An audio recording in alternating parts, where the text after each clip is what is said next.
DD किसान, बदलते भारत की शान।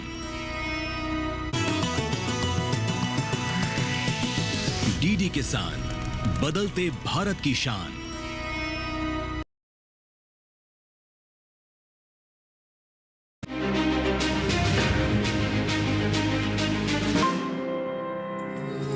मिट्टी की सांधी खुशबू, खेतों में लहराती फसल, किसान की मेहनत रंग लाई, गांव में खुशहाली छाई। कृषि में बढ़ती लागत, मिट्टी की कम होती ताकत और बदलता मौसम, इन सभी समस्याओं का एक ही समाधान है, समेकित कृषि प्रणाली यानी इंटीग्रेटेड फार्मिंग सिस्टम। ये एक ऐसी खेती है जहां खेत, पशुपालन, मछली, बागवानी और जैविक तकनीकें मिलकर किसान की आय बढ़ाती हैं, साथ ही मिट्टी की सेहत को भी बचाती हैं। नमस्कार, आप सभी का स्वागत है हमारे प्रोग्राम चौपाल चर्चा में। मैं हूं आपके साथ रिंकी त्यागी। तो आज हम चौपाल में चर्चा करेंगे समेकित कृषि प्रणाली कैसे घाटे की खेती को मुनाफे की ओर लेकर जाती है।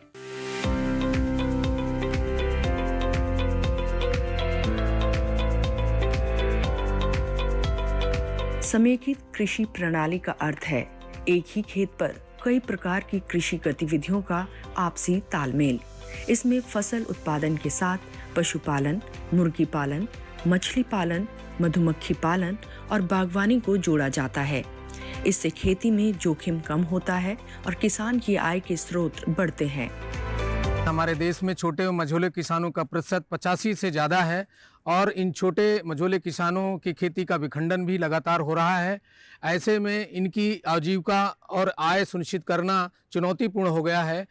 ऐसे संदर्भ में समेकित कृषि प्रणाली एक सशक्त विकल्प के रूप में उभर कर सामने आया है और जिसमें केवल फसलें ही नहीं बल्कि पशुपालन, मछली पालन, बागवानी और अन्य आय अर्जित करने वाले संसाधन जैसे मधुमक्खी पालन या और दूसरी चीज़ें जिनसे खेती में आमदनी बढ़ाई जा सकती है, इनको समाहित करके एक ऐसा मॉडल विकसित किया जाता है जिससे किसानों को वर्ष भर आमदनी मिले, उनकी जो बाहरी आगतों पर निर्भरता कम हो और अधिक रोजगार मिले तथा उनकी आय भी बढ़े। पहले खेतों में पराली जलाई जाती थी, आज वही पराली बन रही है खेत की ताकत। फसल अवशेषों से कंपोस्ट खाद, मल्चिंग और वर्मी कंपोस्ट तैयार कर मिट्टी की उर्वरता बढ़ाई जा सकती है। इससे रासायनिक उर्वरकों पर निर्भरता कम होती है और लागत घटती है। इसमें हमारा मुख्य लाभ होता है कि हम किसान की जो आवश्यकता है उसके लिए ही पहला उत्पादन करते हैं, जिससे उनकी आवश्यकता में अनाज, कार्बोहाइड्रेट, प्रोटीन और इसके साथ खनिज वगैरह जो भी आवश्यकता है वो उसकी पूर्ति अपने फार्म स्तर पर ही हो जाए। इसके साथ हम लागत को कम करते हैं। फार्मिंग सिस्टम में हम फसलों को उगाते हैं, उस फसल में अनाज, लगभग अनाज से हम 40% की इनकम करते हैं। इस अनाज में धान, गेहूं के साथ साथ तिलहन, दलहन एवं सब्जियों को भी उगाते हैं। दूसरे नंबर का इंटरप्राइजेज हमारा आता है डेयरी। इनके साथ साथ मशरूम का साथ में उत्पादन करें। इसके किसान भाई जो भी समेकित कृषि प्रणाली अपनाते हैं, ये लगभग 2 गुना से 2.5 गुना तक उनके उत्पादन आय को बढ़ाता है। समेकित कृषि प्रणाली में फसल विविधीकरण तथा फसल चक्र पर बल दिया जाता है, जिससे उस क्षेत्र की जैव विविधता में वृद्धि होती है।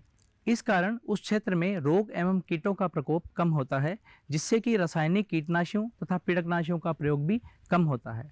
इससे न केवल पर्यावरण प्रदूषण में कमी आती है, बल्कि पर्यावरण संरक्षण तथा पर्यावरण सुरक्षा को भी बल मिलता है। इसके अलावा अगर कार्बन अवशोषण या कार्बन स्थिरीकरण की बात की जाए तो समेकित कृषि प्रणाली के विभिन्न अवयव जैसे कि सीमा वृक्षारोपण तथा कृषि वानिकी में बहुवर्षीय फल वृक्षों का समायोजन किया जाता है। समेकित कृषि प्रणाली के प्रमुख घटक हैं अनाज, दाल, तिलहन, सब्जियां, फल, डेयरी, पोल्ट्री, मत्स्य पालन। इससे एक ही क्षेत्र से पूरे परिवार का पोषण और अतिरिक्त आय संभव होती है। साथ ही कार्बन उत्सर्जन कम होता है और जैविक विविधता बढ़ती है। घटक के नाम पे आप कहेंगे तो हमारे पास पशुपालन है, कृषि है, खेती है, मशरूम पालन है, मत्स्य पालन है, मुर्गी पालन है। ये सब जो घटक हैं, आयाम हैं, इनसे जो अपशिष्ट निकलता है, जो वेस्ट निकलता है, उसको रिसाइकलिंग करना एक महत्वपूर्ण प्रक्रिया है, जिसके अंतर्गत हम अगर उसको हम ठीक से करें तो तकरीबन 60% हम जो अपना उर्वरक की निर्भरता है वो कम कर सकते हैं। हमारे विभिन्न घटकों में जैसे कृषि से हम जो अवशेष निकलते हैं, भूसा और चारा इत्यादि, घास फूस इत्यादि, उसको हम उठा के इन जानवरों को देते हैं। समेकित कृषि प्रणाली एक ऐसा माध्यम है जो कि टिकाऊ उत्पादन के साथ साथ मृदा के स्वास्थ्य को लगातार बनाए रखता है। अवशेष पुनर्चक्रण समेकित कृषि प्रणाली का वो माध्यम है जिसके माध्यम से हम गोबर की खाद, वर्मी कंपोस्ट, फसल अवशेष, मशरूम उत्पादन से निकलने वाले अवशेष आदि का पुनर्चक्रण करके मृदा के स्वास्थ्य में सुधार ला सकते हैं। इन अवशेषों के पुनर्चक्रण से मृदा की भौतिक, रासायनिक और जैविक गुणवत्ता में लगातार वृद्धि होती है, जिसमें जीवाश्म कार्बन का बढ़ना, जल धारण क्षमता का बढ़ना, जैव विविधता का बढ़ना मुख्य रूप से देखा जा सकता है। समेकित कृषि प्रणाली टिकाऊ कृषि के साथ साथ मृदा के स्वास्थ्य का एक ऐसा माध्यम है जिसमें फसल अवशेष और अन्य जो अवशेष निकलते हैं उनके चक्रण के माध्यम से आप निरंतर मृदा के स्वास्थ्य को बनाए रख सकते हैं। आज किसान सिर्फ उत्पादक नहीं, प्रोसेसर भी बन रहा है। सब्जियों से अचार, फल से जैम, दूध से पनीर, हल्दी से पाउडर, यही है द्वितीयक कृषि। जब फसल सीधे मंडी न जाकर ब्रांड बनती है, तब असली मुनाफा किसानों के हाथ में होता है। मूल्य वर्धन के लिए प्रमुख यूनिट ऑपरेशंस जैसे फसलों की साफ सफाई करना, पृथक्करण करना, सुखाना, एक पर्टिकुलर टेम्परेचर पर लंबे समय तक स्टोर करना एवं विभिन्न तरह के पैकेजिंग मटेरियल्स का उपयोग करके उसे पैक करके उसके मूल्य में वृद्धि की जा सकती है। इन तकनीकों का उपयोग करने के लिए आज बाजार में विभिन्न तरह के उन्नत प्रसंस्करण उपकरण जैसे cleaners, graders, grinders, flour mill, दाल मिल, स्टोरेज स्ट्रक्चर्स एवं विभिन्न तरह के ऑयल एक्सट्रैक्टर्स मौजूद है। मूल्य जो श्रृंखला है आपकी शुरू होती है इनपुट प्रबंधन से।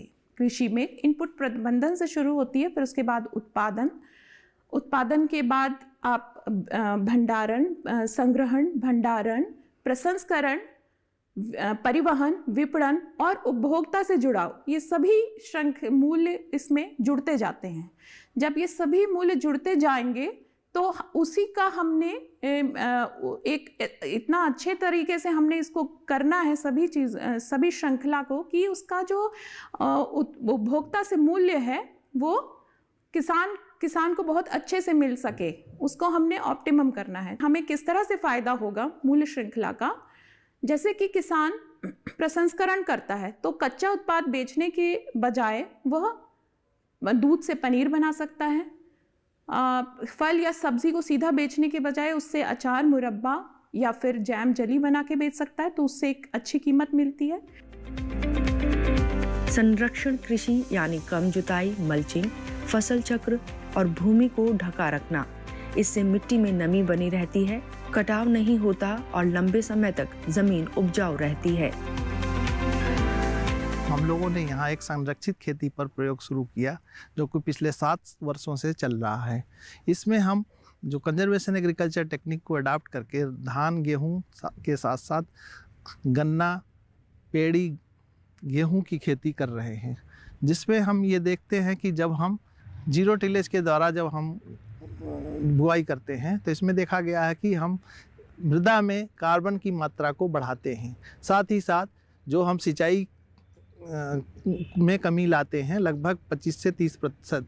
इसके साथ साथ ऊर्जा पे भी हम कमी लाते हैं, जो हम ट्रैक्टर का प्रयोग करते हैं उसमें भी कमी लाते हैं, साथ ही साथ हम खेती की लागत में कमी लाकर उत्पादकता को बढ़ाते हैं। अगर हम बात करें धान गेहूं में, जो किसान पराली को जला देते हैं धान की, तो इसमें हम लोगों ने पूसा डिकम्पोजर डाल करके साथ ही साथ उसको मिट्टी में मिला दिया।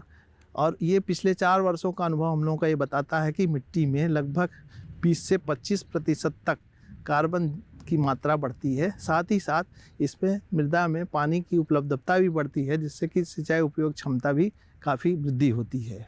कृषि प्रणाली में जब हम संसाधन संरक्षण की बात करते हैं तो हमारा तात्पर्य न केवल वर्तमान खेती के लिए अपितु भविष्य की आने वाली पीढ़ियों के लिए भी खाद्य एवं आजीविका सुरक्षा के लिए रहता है। संरक्षण खेती मूल रूप से 3 सिद्धांतों पर कार्य करती है, जिसमें पहला सिद्धांत है न्यूनतम जुताई का। न्यूनतम जुताई से हमारा तात्पर्य रहता है कि हम मिट्टी को अनावश्यक रूप से अलटे पलटे नहीं एवं इसकी संरचना को बनाए रखें। जब हम इसके दूसरे सिद्धांत की बात करते हैं, जो सिद्धांत स्थायी मृदा आवरण कहलाता है, इस स्थायी मृदा आवरण से हमारा तात्पर्य रहता है कि हम मिट्टी को वर्ष भर चाहे किसी भी प्रकार से मल्च के रूप में, फसल अवशेष से या फिर कवर क्रॉपिंग द्वारा इसको कवर रखें। इसके साथ जो हम जैविक कार्बन की जो बात करते हैं, वह जैविक कार्बन इसमें बढ़ने की संभावना ज़्यादा रहती है। तीसरे सिद्धांत की जब हम बात करते हैं तो तीसरा सिद्धांत कंजर्वेशन एग्रीकल्चर का होता है फसल विविधता। फसल विविधता को हम अंतः फसल या फिर फसल चक्रण द्वारा निर्धारित करते हैं। देश भर में मौसम और मिट्टी अलग अलग है और समेकित कृषि प्रणाली की खूबसूरती ये है कि वो हर जलवायु के अनुसार ढल जाती है।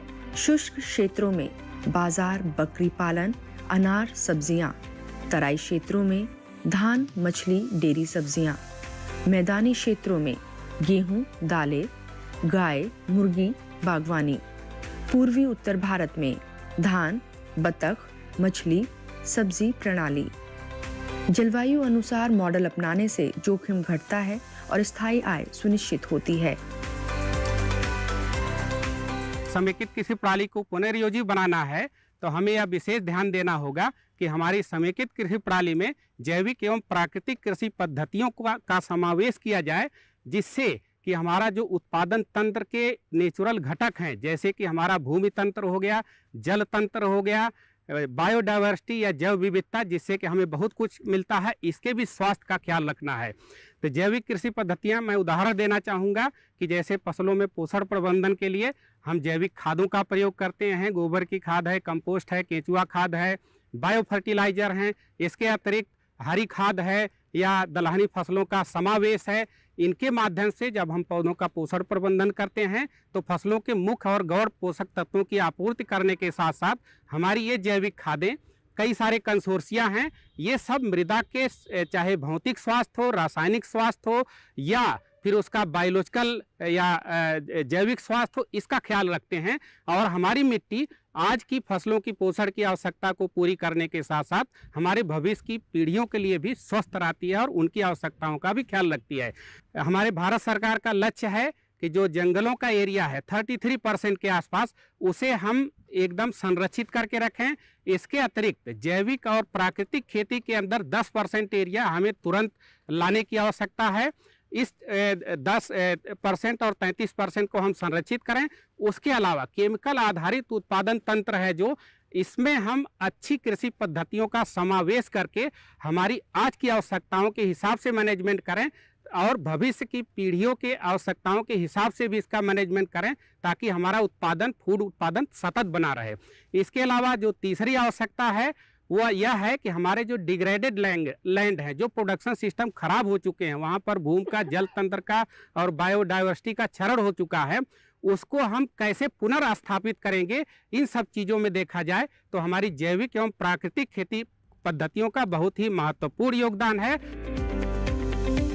समेकित खेती केवल उत्पादन बढ़ाने का तरीका नहीं, बल्कि भूमि को जीवंत रखने का विज्ञान है। गोबर से जीवामृत, खेत की मिट्टी से घन जीवामृत, फसल अवशेष से मल्चिंग, इंटीग्रेटेड फार्मिंग सिस्टम में जैविक और प्राकृतिक तकनीकें खेती को रसायन मुक्त और टिकाऊ बनाती हैं। अलग अलग क्षेत्र में जोत का आकार अलग अलग है, कहीं जोत छोटी है, कहीं बड़ी है, और स्थानीय जो खान पीन की अलग अलग हमारी परिस्थितियाँ है, उन्हीं को ध्यान में रखते हुए इस संस्थान ने पूरे भारतवर्ष में जो हमारे 74 केंद्र है उनके द्वारा ऑन स्टेशन व किसानों के यहाँ मॉडल विकसित किए हैं।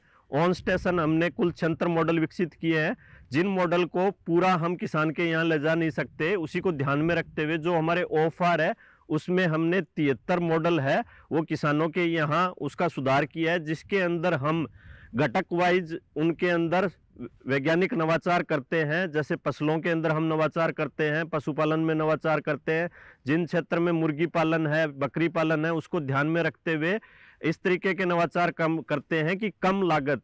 हमने ये देखा है कि मात्र 8 से 10 हज़ार रुपये खर्च करके किसानों की आय दूसरे साल में ही 86% तक बढ़ाई जा सकती है। जो किसान भाई पूरे भारतवर्ष में वो अपने यहाँ नज़दीक के ऑन स्टेशन मॉडल जाके देख सकते हैं। इसके अलावा हमारे जो मशीनरी है वो भी इन मॉडल को किसानों के यहाँ कम लागत में ले जाने के पूरे प्रयास कर रही है। सरकार इस दिशा में लगी हुई है। अगर मैं पश्चिमी उत्तर प्रदेश की बात करूं तो इसके अंदर हमने जैसे पशुपालन या मुख्य घटक है उसको ध्यान में रखते हुए बाजरा नेपियर हाइब्रिड लगवाई है किसानों के यहाँ। सर्दियों में उनके पास यहाँ चारे की व्यवस्था नहीं है, जिसको ध्यान में रखते हुए हमने गन्ने के बीच में गोभी सरसों लगवाई है। इसके अलावा पशुओं के लिए रबड़ मैट है, मिनरल मिक्सर है, और गन्ने के अंदर जो रोग कीड़े आते हैं उनके लिए ट्राइकोकार्ड आदि ये सब लगवाए हैं। इन सब के द्वारा कम लागत से किसानों की आय 2 या 3 साल में हम दुगनी कर सकते हैं।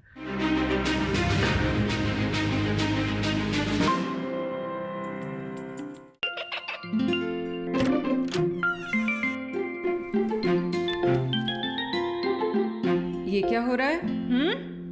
काशवी, इतने कम मार्क्स? काशू बेटा पढ़ा करो, पढ़ोगी नहीं तो आगे कैसे बढ़ोगी? मम्मा मैं भी तो आपसे यही कहना चाहती हूँ, पढ़ा करो। आप पढ़ोगे नहीं तो आगे कैसे बढ़ोगे? मतलब? वो देखो, सिर्फ बैक पर छपा ऑर्गेनिक नहीं, ऑर्गेनिक का निशान पहचानिए। पीजीएस ऑर्गेनिक का ये लोगो उन किसानों की पहचान है जो आज भी परंपरागत विधि से रसायन मुक्त खेती कर आपके लिए शुद्ध फसल उपजा रहे हैं।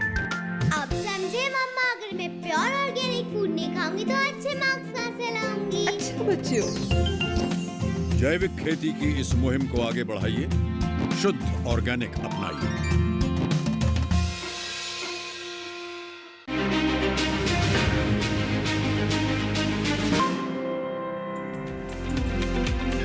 इंटीग्रेटेड फार्मिंग सिस्टम से कार्बन क्रेडिट कमाने की संभावना। आज पूरी दुनिया कार्बन उत्सर्जन कम करने की दिशा में काम कर रही है। इंटीग्रेटेड फार्मिंग सिस्टम मॉडल में फसल विविधता, पेड़ पौधों की बढ़ोतरी, कम जुताई और पशुपालन बायोगैस के कारण खेत में कार्बन का भंडारण बढ़ता है। आने वाले समय में किसान कार्बन क्रेडिट मार्केट से भी आय कमा सकेंगे, यानी खेती से कमाई, पर्यावरण संरक्षण दोनों साथ साथ ले पाएंगे। समेकित कृषि प्रणाली को हम कार्बन फार्मिंग या क्लाइमेट स्मार्ट फार्मिंग का प्रारूप भी मानते हैं। इसमें मुख्य रूप से क्रॉप, डेयरी, हॉर्टिकल्चर, फिशरीज, अन्य घटकों को इसमें सम्मिलित किया जाता है।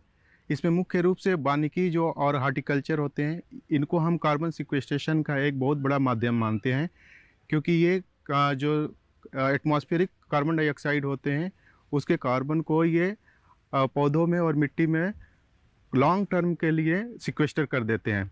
तो इसमें हम क्या करते हैं कि इसका अकाउंटिंग करते हैं। अकाउंटिंग करने के बाद हम बताते हैं कि फार्मर्स को पर हेक्टेयर कितना कार्बन सिक्वेस्ट्रेशन उन्होंने इसके थ्रू किया। उसके बाद अकाउंटिंग करने के बाद हम मोनेटाइजेशन करते हैं। तो इस तरह से कार्बन सिक्वेस्ट्रेशन को हम द कार्बन क्रेडिट मार्केट से लिंक कर सकते हैं। दूसरा ये है क्रॉप रेजिड्यू रिसाइकलिंग, इसमें इम्पॉर्टेंट पार्ट होता है।